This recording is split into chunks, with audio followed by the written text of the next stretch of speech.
That was a saving grace. That's where God stepped in and was like, no, can't have these kids go home. All right, my kids probably wouldn't be here.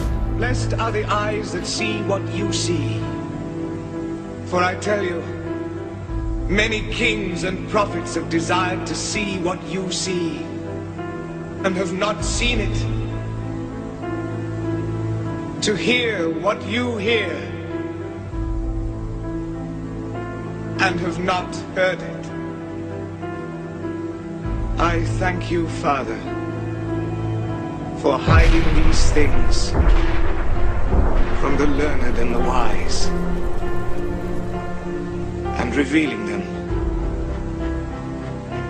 to the innocent and the simple.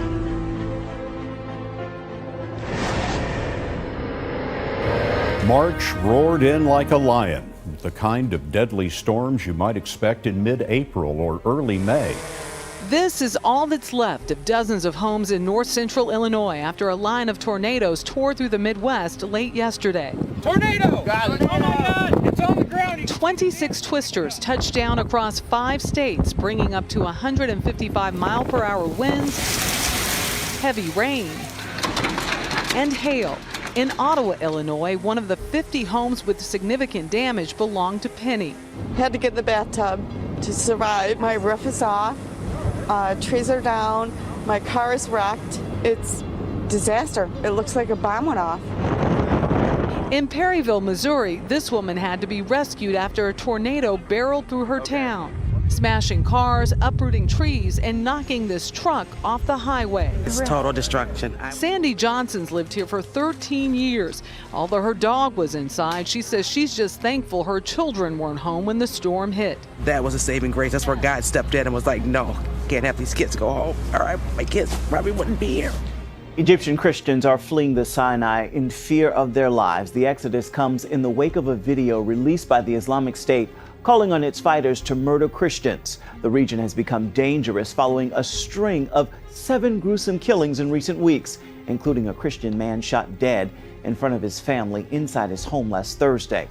Women are being threatened if they don't wear the Islamic body covering, and ISIS has set up checkpoints on roads near the Gaza Strip, forcing travelers to recite from the Quran.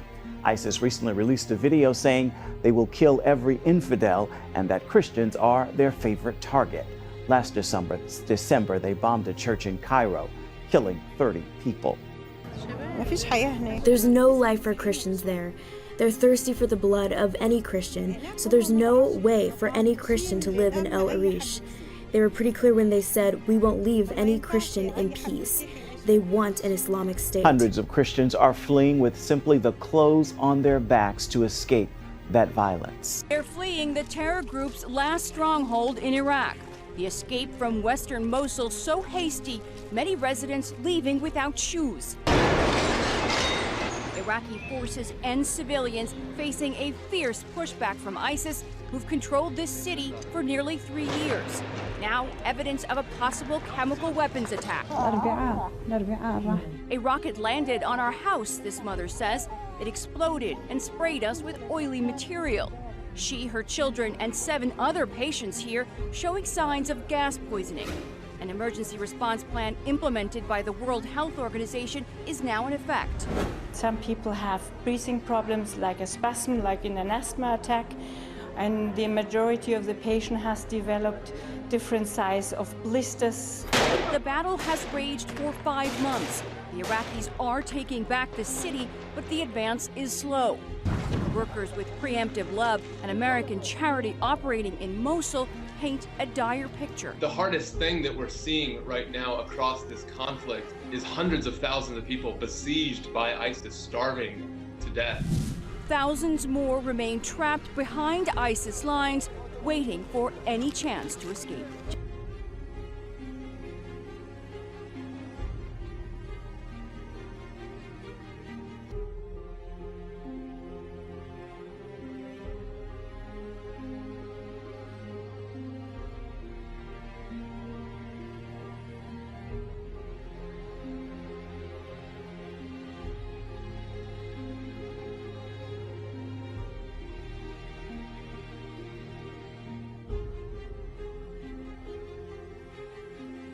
Hillary Clinton just can't keep her mouth shut. Hillary is now backseat tweeting the Trump administration after reacting to a recent shooting in Kansas where the perpetrator allegedly shot 3 men after allegedly telling them to get out of his country. Of course, no rational Trump supporter condones this criminal behavior. In the words of Brooklyn Democrat Assemblyman Dov Hikind, where are the liberal leaders when Jewish cemeteries are desecrated and campuses are painted with swastikas and racial slurs? How are the leaders of Democrats communicating with and reining in their followers when these crimes are committed? It's simple. They're not. Instead, they found an easy answer. Blame Trump.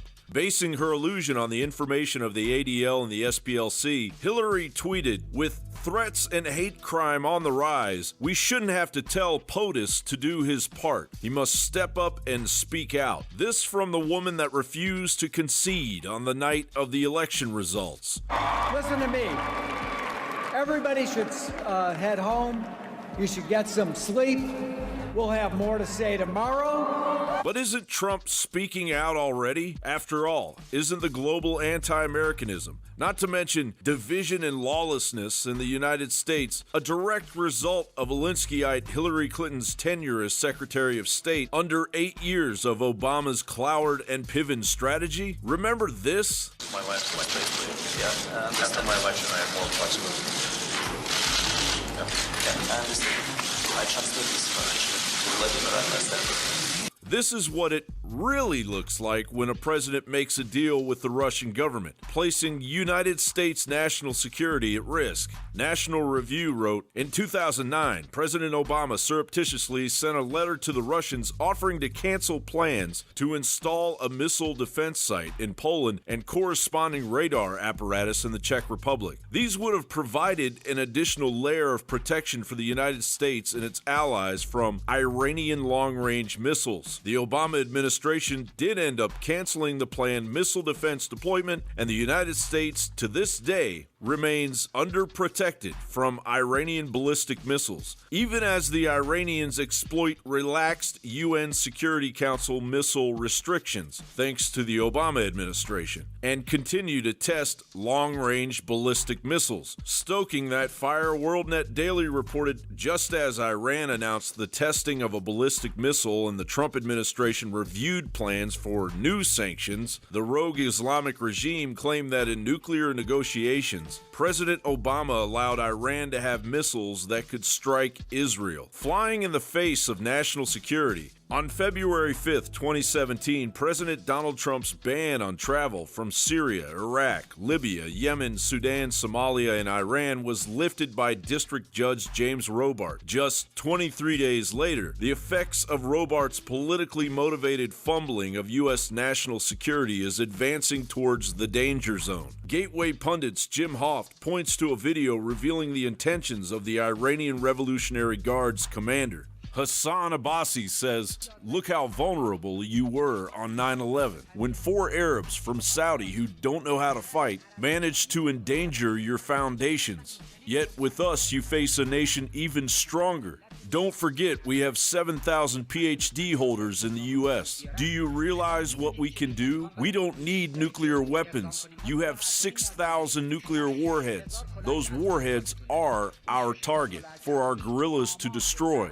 Not even an Iranian guerrilla movement, but we have people from all Islamic countries. You can deport them all, but we are working on the Mexicans and the Argentinians too. We will guide anyone who has problems with the United States." And you could say very nicely that Hillary Clinton and Barack Obama gave us ISIS. Now we're trying to get rid of ISIS. I suspect Hillary and Obama's hubris will eventually die out once they realize that America is too busy fixing the problems they created to listen to the same rhetoric that got us all here in the first place.